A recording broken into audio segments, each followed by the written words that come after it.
Hello, welcome back. Today we're going to go through an exercise where we're going to determine the concavity of a given function. We're going to determine the open intervals on which the graph of y is concave upward or concave downward. And here is the test for concavity. So if we have a function f whose second derivative exists on an open interval I, the sign of f double prime tells us if f is concave upward or downward. And in particular, if f double prime is strictly positive for all x in the interval I, then we have concave upward.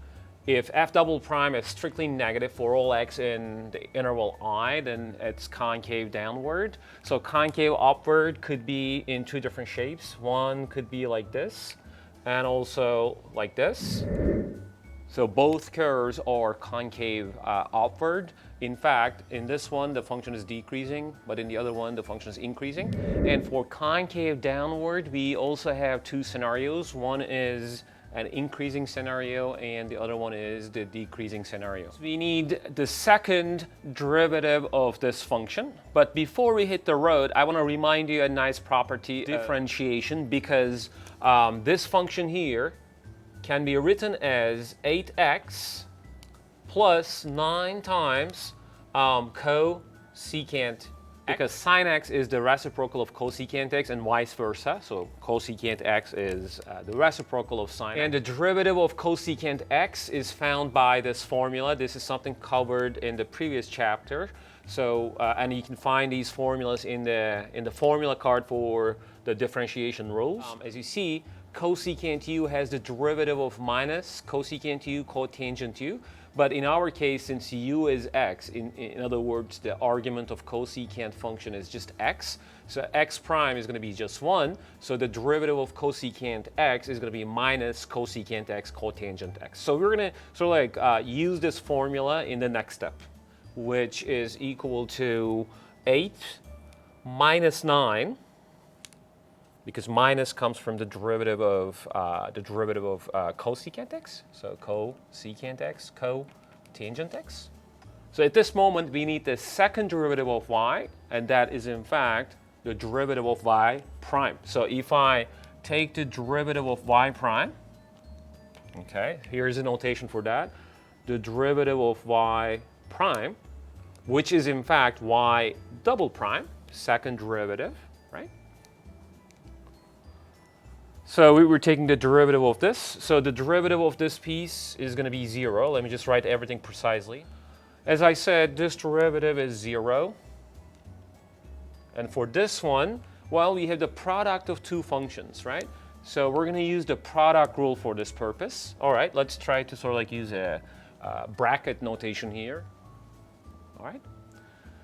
So this is already 0, so I'll continue from here. So negative 9. Well, we just checked the rule for the derivative of cosecant x. That is minus cosecant x times cotangent x.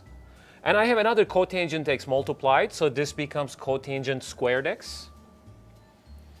And then plus cosecant x times, well, you can check back from the same slide that I showed you a few minutes ago, that the derivative of cotangent is minus cosecant squared x. All right, what do we have here? Let me just write it down here. So y double prime will be minus 9 negative cosecant x cotan squared x. Okay, minus cosecant cubed x. All right, here's how we simplify that expression. And then we can now factor out cosecant x, because cosecant x is a common factor here. Once we pulled it out and distribute this minus sign all over, because this is minus minus, minus minus, so it's going to be plus. So everything is going to be plus here eventually. So cosecant x is factored out, so you have cotan squared left and cosecant squared left here. And at this moment, we can simplify this further by using an identity, Pythagorean identity, which you can find in the trigonometry formula card, which essentially says that I can replace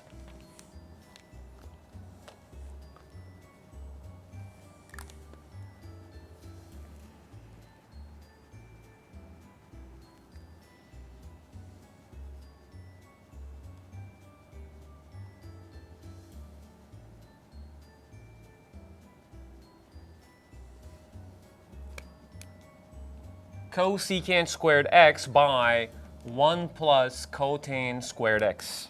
Okay, so that I can write inside of the bracket in terms of only cotangent. So this allows me to simplify this expression to 1 plus 2 cotan squared x. And the reason we are simplifying this this expression further, because we're going to set this y double prime to 0 to determine the sign of that, because the derivative of the second derivative of the function. Sorry, where do you see? Because the sign of the second derivative is going to tell us the concavity behavior of the function. So if we write it as the product of like two different expressions, so once we set this to 0, we can just say that either cosecant x is 0 or 1 plus 2 cotan squared x equals 0. So now we're going to solve two trigonometric equations.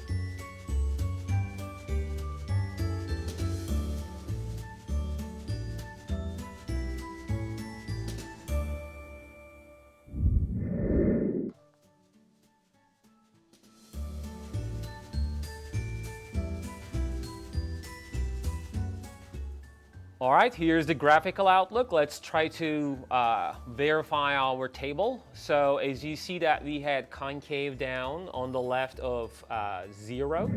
Across the vertical asymptote, we have concave up, but in a decreasing sense. And then we have concave up in an increasing sense. The table is verified by this graph, and that makes the end of the video. Thanks for watching. I'll see you in another video. Bye.